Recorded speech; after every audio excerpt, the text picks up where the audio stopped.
욥은 사단이 주는 고난을 당하면서 엄청난 고통을 당했죠. 자, 이 소식을 듣고 욥을 위로하고자 엘리바스, 빌닷, 소발, 그리고 뒤늦게 나오는 엘리후까지 욥을 찾아서 위로하게 됩니다.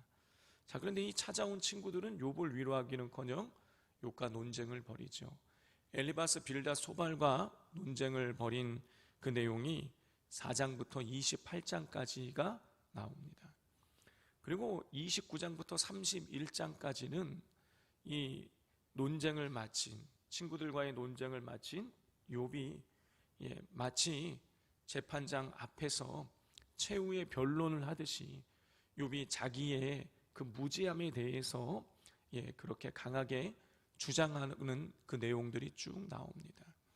그리고 32장부터 37장까지는 엘리후가 뒤늦게 나타나서 이 욥이 어리석다고 하면서 욥을 책망하고 또 욥이 죄로 인해서 하나님께 고난을 당한다라는 그 논지를 계속해서 주장하게 되는 것이죠. 자, 그리고 오늘 드디어 이제 우리가 38장을 나누게 되는데, 이 38장에 드디어 욥이 그토록 만나고 싶어 하던 재판장 역할을 해주실 수 있는 하나님이 등장하십니다. 이 하나님이 등장하셔서 이렇게 말씀하세요. 우리 1절부터 3절까지 교독하겠습니다. 그때의 여호와께서 폭풍우 가운데에서 욥에게 말씀하여 이르시되, 함께 읽겠습니다. 너는 대장부처럼 허리를 묶고 내가 내게 묻는 것을 대답할지니라 그랬어요. 하나님께서는요, 욥에게 너 대장부처럼 허리를 묶고 내가 너에게 묻는 말에 대답해라. 하나님께서요, 이 욥에게 이제 질문을 하실 텐데 너 그거 당당하게 너 한번 대답을 해봐라. 지금 이렇게 하고 계시는 것이죠. 자, 그런데 우리가 이제 5절부터 계속해서 이제 하나님이 욥에 대한 질문이 나오는데 그 내용들은 다 창조에 관한 이야기예요. 하나님께서 창조 때에 있었던 일들을 욥에게 계속 질문을 하시는 것입니다. 자, 그런데요, 왜 하나님이 창조에 관해서 욥에게 이렇게 질문을 하시는 것일까요?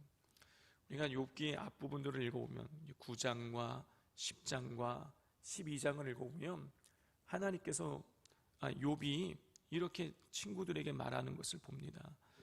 자신이 하나님의 창조에 대해서, 이 자연의 이 이치에 관해서 자기가 다 알고 있는 것처럼 그렇게 이야기를 거듭해서 하고 있는 것을 우리가 보게 된다는 것이죠.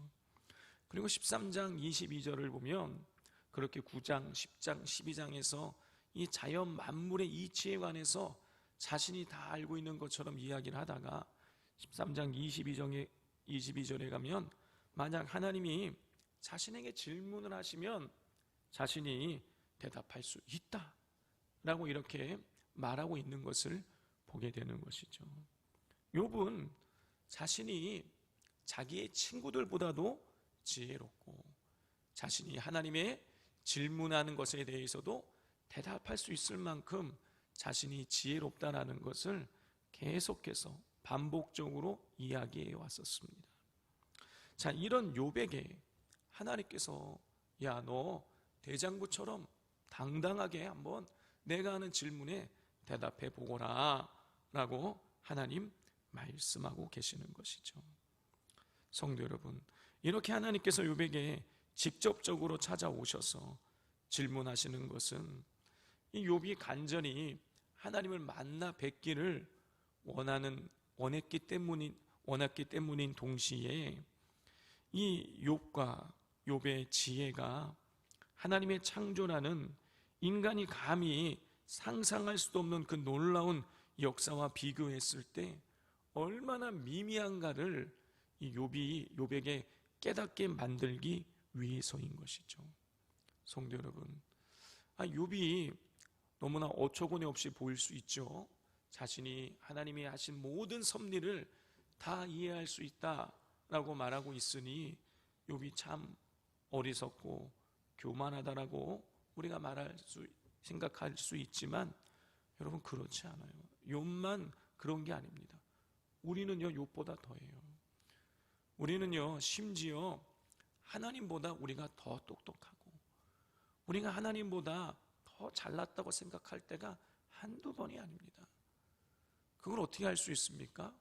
하나님 앞에 기도하지 않고 우리가 행하는 일들을 보면 알 수 있는 거예요. 우리도 모르는 사이에 내가 하나님보다 더 똑똑하다, 내가 하나님보다 더 능력 있다 라고 그렇게 착각하며 살아갈 때가 한두 번이 아닌 것입니다. 우리는 그런데 하나님보다 더 똑똑하지도 않고 더 잘나지도 않고 더 능력 있지도 않습니다. 그런데 착각하고 살아간다는 사실을 잊지 마시고 하나님보다 앞서지 말고 하나님 앞에서 겸손하게 살아가실 수 있기를 바랍니다.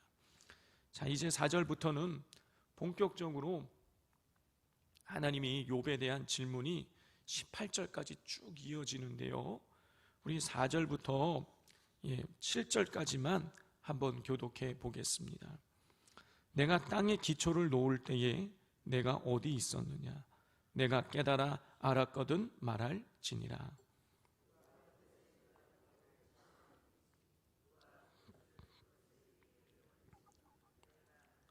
그것의 주추는 무엇 위에 세웠으며 그 모퉁이 돌을 누가 놓았느냐?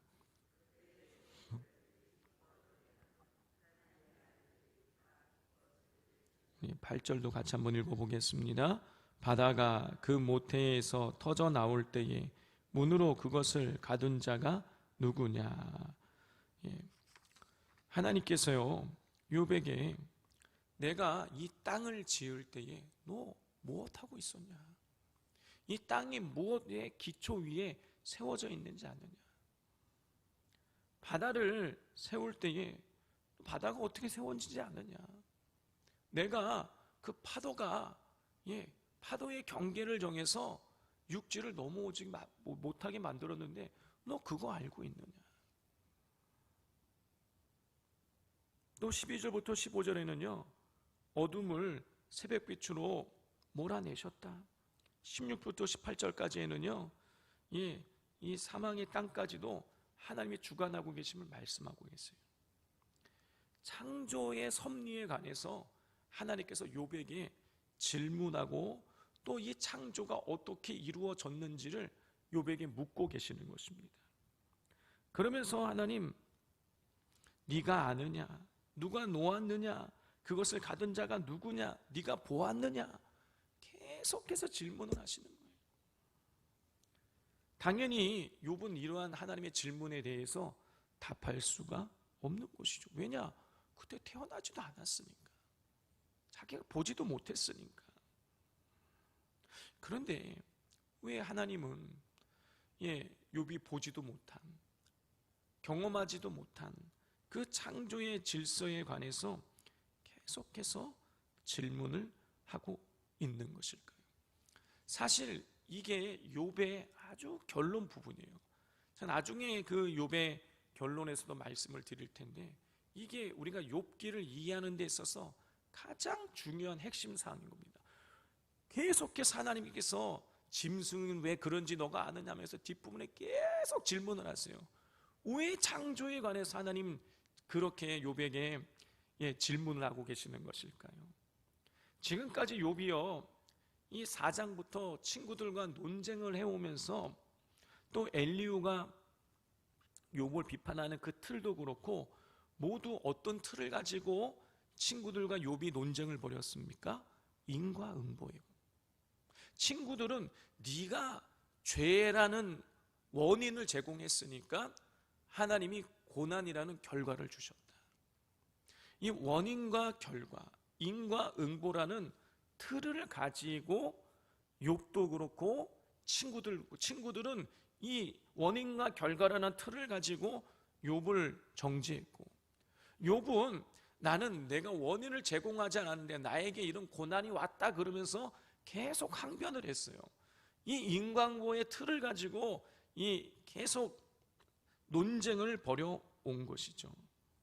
자, 그런데 창조는 어떻습니까? 창조는요, 원인이 없어요. 창조는 그냥 하나님이 빛이 있으라 그러면 빛이 생기는 거예요. 하나님은요, 유에서 물을 유에서 유를 창조하신 게 아니에요. 무에서 유를 창조하신 거예요. 원인이 없어요. 원인이 없이 결과를 만들어내신 거예요. 이 원인이 없이 결과를 만들어내신 이 질문을 계속 내리면서 욥에게 이 질문을 하시면서 욥이 답을 하지 못하죠. 그러면서 지금 욥에게 요구하고 계시는 것은 무엇이냐면, 야, 너 그 원인과 결과라는 틀에서 벗어나라. 이 창조의 섭리로 네가 들어오라는 거예요. 우리가 너 지금 계속 원인과 결과라는 틀을 가지고 친구들 그 틀을 가지고 있으니까 친구들과 논쟁을 하게 돼요. 원인과 결과라는 것을 가지고 그 틀을 붙들고 있으니까 자기에게 일어나는 일이 받아들여지지가 않는 거예요. 괴로운 거예요. 근데 하나님 말씀하시는 거죠. 야, 너 그 원인과 결과라는 그 틀 속에 머물지 마. 너 나의 이 창조의 질서로 들어와라.